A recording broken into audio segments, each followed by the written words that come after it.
যে বয়ানগুলো আপনারা দিচ্ছেন এগুলা দীর্ঘদিন ধরে মিডিয়া সন্ত্রাস করছে। শেখ হাসিনার এগুলা বয়ান উৎপাদন। ওইখানের মানুষ থেকে বাংলাদেশের মানুষ অনেক ধনী, তো তারা এই ধনীদের প্রতি চোখ পড়েছে। সীমান্তে কোনো বাংলাদেশি মানুষ গরু চোরাচালান করে ইন্ডিয়ারা। বাংলাদেশি মানুষ কেন চোরাচালান করবে? আমরা বাংলাদেশে এই যে কোরবানি আসছে, আমাদের সব পশু দিয়ে আমরা বাংলাদেশে কোরবান দিতে পারবো। এবং সীমান্তে যে জায়গাটা, ওইখান থেকে তো তারা গরু পাঠায় এবং ওইখান থেকে তারা মাদক পাঠায়, ওইখান থেকে তারা হলো শাড়ি কাপড়। এখানে বাংলাদেশ হলো পশ্চিমবঙ্গ থেকে উন্নত, এটা আপনাদের বুঝতে হবে। এটা আমাদের ভুল ধারণা।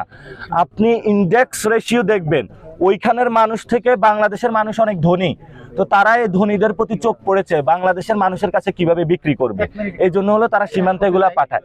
যে বয়ানগুলো আপনারা দিচ্ছেন এগুলা দীর্ঘদিন ধরে মিডিয়া সন্ত্রাস করছে। শেখ হাসিনার এগুলা বয়ান উৎপাদন। এই বয়ান আমরা বিশ্বাস করি না। বাংলাদেশি কোনো মানুষ চোর হইতে পারে না। বাংলাদেশি রেগুলার ভারত যদি বলে আমাদেরকে চোর, আপনি কেন নিজেকে বলবেন চোর? যে শহীদ হয়েছে তো আপনার ভাই, সীমান্তে যারা থাকে ও আপনার বোন, আপনি তাকে বলতেছেন এই কথা।